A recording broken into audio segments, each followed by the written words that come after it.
aí, pessoal? Bem-vindos ao Corporate Academy Podcast. É o seu guia para insights poderosos do mundo corporativo e além. Eu sou Marcos. E aí, galera? E aqui comigo, como sempre, a Super Joyce. Olá, pessoal, tudo bem? Animados para mais um mergulho profundo com a gente. Hoje a gente vai se aventurar por um tema que, cá entre nós, tem mexido com a cabeça de todo mundo. A falta de foco no mundo moderno. De verdade. A gente mergulhou no livro Foco, roubado, do Johann Hari. Isso! E preparem-se, porque esse livro é um daqueles que abre os olhos e a gente nunca mais vê o mundo da mesma forma. Abre os olhos mesmo. Logo de cara, o Hari já te joga num turbilhão de reflexões com a história da viagem dele para Graceland da menção do Elvis. Tá, que legal. Ele planejou tudo para ser um momento especial com filhos sem celular para curtirem a experiência ao máximo. Que legal. Sem celular. É. E qual foi o resultado? O filho adolescente grudado no celular o tempo todo. Aham. E não era só ele, né? Todo mundo ali zumbificado pelas telas, perdendo o que tava rolando ao vivo e a cores. Parecia que Sem nessa bonito. quadro... Se eu não ofereço mais Potters. Me deu até um aperto no coração, sabe? Me fez pensar em quantas vezes a gente também se desconecta do presente por causa do celular. Nossa, total. Essa sensação de desconexão que todo mundo já sentiu em algum momento, né? Foi o ponto de partida para a pesquisa do Hari. É, foi mesmo. Ele passou anos viajando, entrevistando especialistas e no fim identificou 12 forças que estão roubando o nosso foco. 12? E acredite, algumas delas são bem sinistras. É. Bora lá desvendar essas forças, então. A primeira que ele coloca na mesa é o tsunami de informações que a gente enfrenta hoje em dia. Antigamente as coisas eram mais lentas. A gente tinha tempo para processar as informações. Hoje a gente é bombardeado de todos os lados o tempo todo. Totalmente. E aí o que acontece?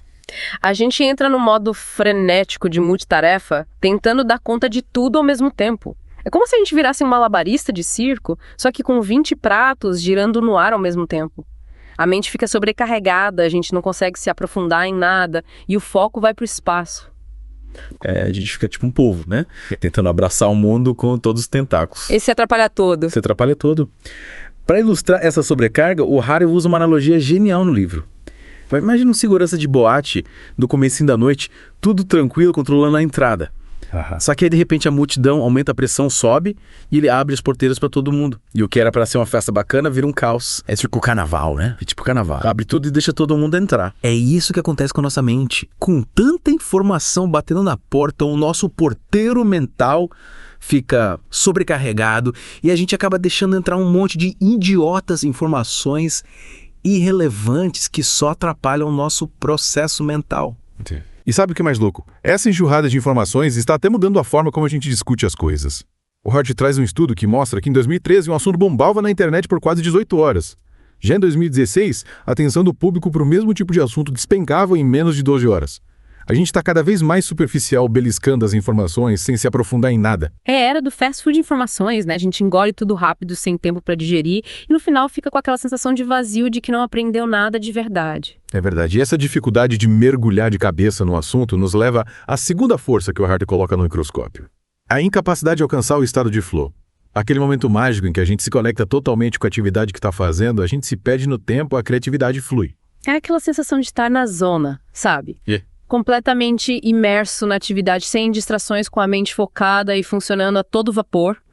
E para entender melhor esse estado de flow, o Hari nos apresenta o trabalho do psicólogo Mihaly Csikszentmihalyi, um cara que dedicou a vida a estudar esse fenômeno. Que legal. E a história de vida do Mihaly de cinema. Ele viveu a Segunda Guerra Mundial na Europa, teve que se esconder de bombardeios nazistas quando era criança.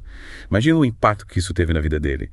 No meio do caos, ele buscava entender como a gente podia encontrar a felicidade e a realização.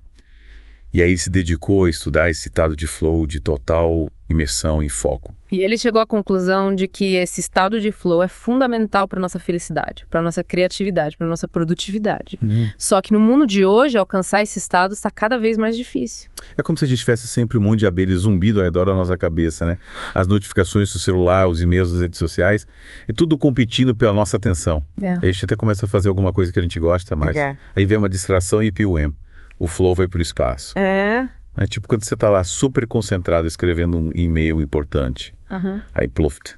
Chega uma notificação no celular, você já perde o fio da meada. Perde tudo. E aí a gente fica naquele looping de começar e parar sem conseguir se concentrar de verdade em nada. E no final do dia fica aquela sensação de frustração de que não aproveitou o tempo da melhor forma. Poxa, é verdade. Pensa bem. Quando foi a última vez que você se sentiu totalmente imerso em alguma atividade sem interrupções, totalmente presente no momento?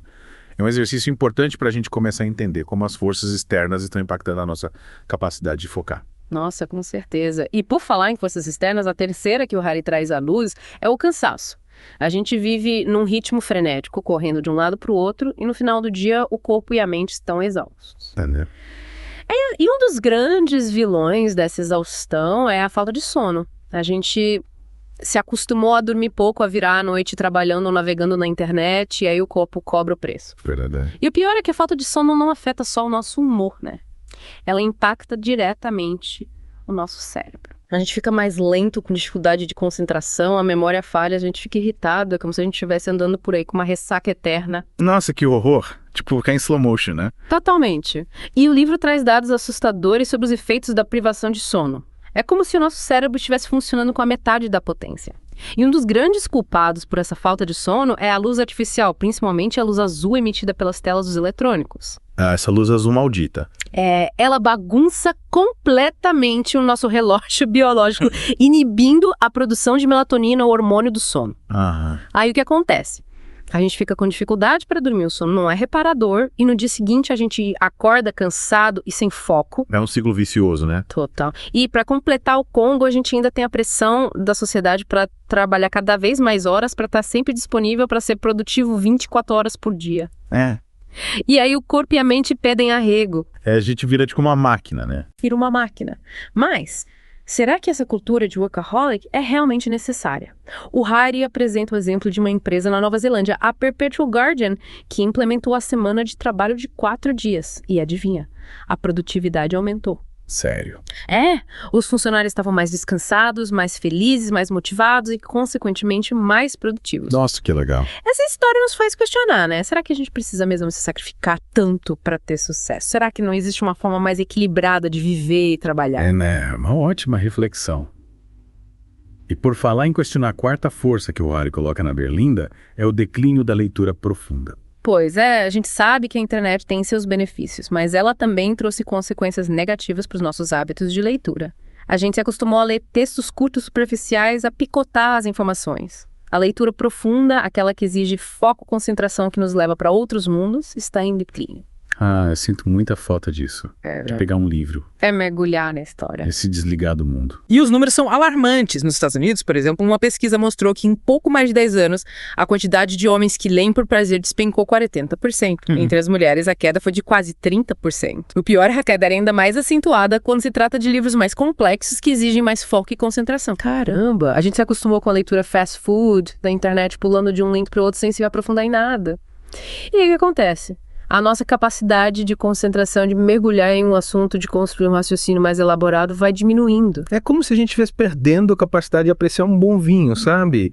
A gente se acostuma com suco de caixinha e esquece o prazer de degustar algo mais complexo, mais rico em nuances. Nossa, que bela analogia. E você tem sentido essa mudança nos seus hábitos de leitura? Tem conseguido se dedicar à leitura de livros com a mesma frequência e profundidade de antes? Fica a reflexão. Pô, e sabe o que mais contribui para essa falta de foco? A gente demoniza o devaneio, o famoso viajar na maionese. Mas o Hardy, com base em estudos científicos, mostra que esse devaneio é, na verdade, essencial para a criatividade, para a resolução de problemas e para planejar o futuro. É verdade. Sério.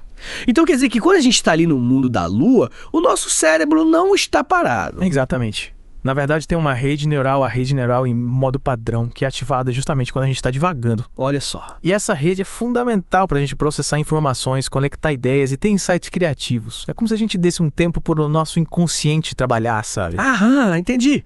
Então, na próxima vez que alguém te chamar de avoado, por estar viajando, você já sabe, está apenas exercitando a sua criatividade. E falando em coisas que impactam o nosso foco. O Harry mergulha fundo no design da tecnologia e aí a gente descobre que tem muita coisa por trás dos apps e sites que a gente usa. Pois é. O design da tecnologia é feito para fisgar a nossa atenção, para nos manter conectados o máximo de tempo possível.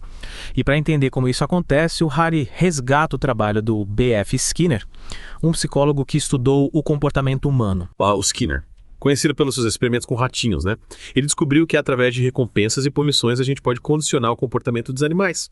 E o que isso tem a ver com a tecnologia? Tudo. O Harry mostra que essa mesma lógica do Skinner é usada no design de muitos apps e sites que a gente usa. As notificações, os likes, os comentários. Tudo isso funciona como recompensas que nos mantêm viciados, pressionando a alavanca para receber a próxima dose de dopamina. Caramba. É como se a gente fosse um ratinho de laboratório preso numa gaiola digital sendo manipulado para gerar lucro para as empresas de tecnologia, né? E o pior, muitas vezes a gente nem percebe que está sendo manipulado. Exatamente. E o livro traz o depoimento do Tristan Harris, ex-funcionário do Google, que se tornou um crítico ferrenho do design viciante da tecnologia.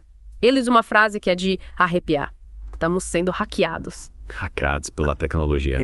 Explica isso melhor. O Harris argumenta que a nossa atenção está sendo sequestrada por algoritmos e designs que foram criados para nos manipular, para nos manter presos em um ciclo vicioso de consumo de informação, mesmo que esse consumo não seja saudável, útil ou significativo. Entendi. E um dos exemplos mais claros dessa manipulação é a rolagem infinita, né? Aquela função que faz a gente continuar rolando a tela sem parar mesmo quando não tem mais nada de interessante para ver. É como se a gente estivesse em uma esteira correndo sem rumo, sem conseguir parar. E essa função, que parece inocente, é um dos grandes trunfos do capitalismo de vigilância, como o Harris chama esse modelo de negócios baseado na exploração da nossa atenção. Capitalismo de vigilância, é um termo forte, né? Mas faz sentido, a gente está sendo monitorado o tempo todo, os nossos dados estão sendo coletados e tudo isso para nos transformar em produtos a serem vendidos para os anunciantes. É isso mesmo? Quanto mais tempo a gente fica conectado, mais dados, a gente gera mais dinheiro as empresas de tecnologia ganham. E para nos manter presos na vitrine, elas usam algoritmos que selecionam o conteúdo que a gente vê, priorizando aquilo que nos mantém engajados mesmo, que seja negativo, polarizado ou sensacionalista. Nossa, é assustador pensar que a gente está sendo manipulado dessa forma, né? Mas e aí o que a gente pode fazer para se libertar dessa armadilha? O Raciese, junto com outros especialistas, defende a necessidade de uma rebelião da atenção, um movimento social para pressionar por mudanças no design da tecnologia, na cultura de trabalho e na forma como a gente educa as nossas crianças. Rebelião da atenção, gostei do nome. E como a gente pode participar dessa rebelião? A gente pode começar questionando o modelo de negócios das empresas de tecnologia, exigir mais transparência, pressionar por leis que protejam a nossa privacidade e a nossa capacidade de focar. E a gente também pode mudar os nossos hábitos, né? Estabelecer limites para o uso da tecnologia, desligar as notificações, fazer um detox digital de vez em quando. Exatamente. A gente precisa retomar o controle da nossa atenção, escolher conscientemente como, quando a gente quer se conectar. E o livro traz várias dicas práticas para a gente fazer isso. Legal. E aí, pessoal, de volta para o último bloco do nosso mergulho no foco roubado. A gente explorou as forças que roubam o nosso foco, as possíveis causas, e agora a pergunta de $1 milhão. Tem solução? Tem sim. O Harry não deixa a gente na mão. Ele apresenta um monte de ideias e estratégias, tanto individuais quanto coletivas, para a gente reconquistar o nosso foco e construir um futuro mais atento. E uma das coisas que mais me chamou a atenção foi a conexão que ele faz entre a crise de atenção e a crise ambiental. Parece até papo de maluco, mas faz muito sentido. Faz total. Para lidar com um problemão como a crise climática, a gente precisa de foco, de pensar a longo prazo, de ter a mente clara para tomar decisões importantes.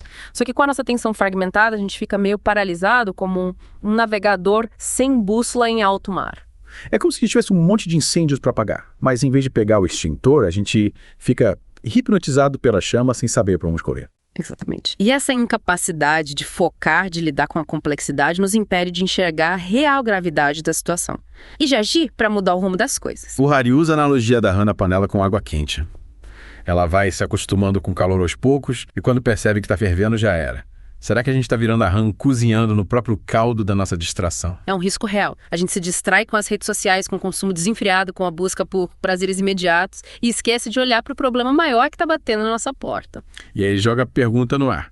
A crise de atenção é um sintoma da crise ambiental ou a crise ambiental é um sintoma da crise de atenção? Qual será a resposta, hein? Na minha visão, as duas crises estão totalmente interligadas. A gente destrói o planeta com o nosso consumo desenfreado e, ao mesmo tempo, a degradação ambiental impacta a nossa saúde mental, diminuindo a nossa capacidade de focar e de resolver problemas.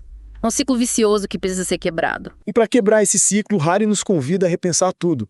O nosso modelo de desenvolvimento, os valores do capitalismo, a nossa relação com o consumo, a forma como a gente educa as nossas crianças. É um chamado para a gente acordar para a realidade e começar a construir um futuro mais sustentável, mais justo e, claro, mais atento. E ele não fica só na teoria. O livro traz um monte de ideias e ações práticas que a gente pode colocar em prática no nosso dia a dia. Por exemplo, ele conta a experiência pessoal dele em Provincetown, onde ele ficou 3 meses completamente desconectado, sem internet, sem celular, só curtindo a natureza e a si mesmo.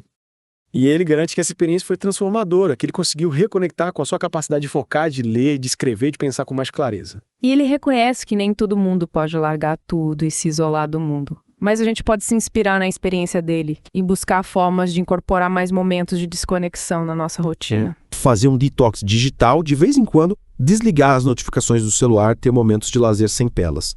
Já são atitudes que podem fazer uma grande diferença. E além das mudanças individuais, o Harry também destaca a importância da ação coletiva. A gente precisa se unir, pressionar os governantes, adotar políticas públicas que promovam a sustentabilidade, a justiça social e o bem-estar da população.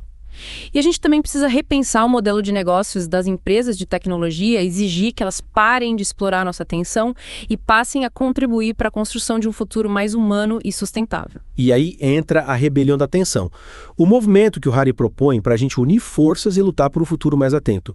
E essa rebelião pode ter várias frentes, né? Com certeza. Apoiar organizações que lutam por um uso mais ético da tecnologia, defender a semana de trabalho de 4 dias, lutar por uma educação que valorize a criatividade e o desenvolvimento integral das crianças. São muitas as possibilidades. E cada um de nós pode contribuir da sua forma, seja mudando os próprios hábitos, seja se engajando em causas sociais, seja conscientizando as pessoas ao seu redor. O importante é a gente não se acomodar, não se deixar levar pela onda da distração e do consumismo desenfreado. A gente precisa se reconectar com aquilo que realmente importa. A nossa saúde mental, os nossos relacionamentos, a nossa comunidade, o nosso planeta. O foco roubado é um chamado para a gente despertar, para a gente assumir o controle da nossa atenção e usar esse poder para construir um futuro melhor. É isso aí.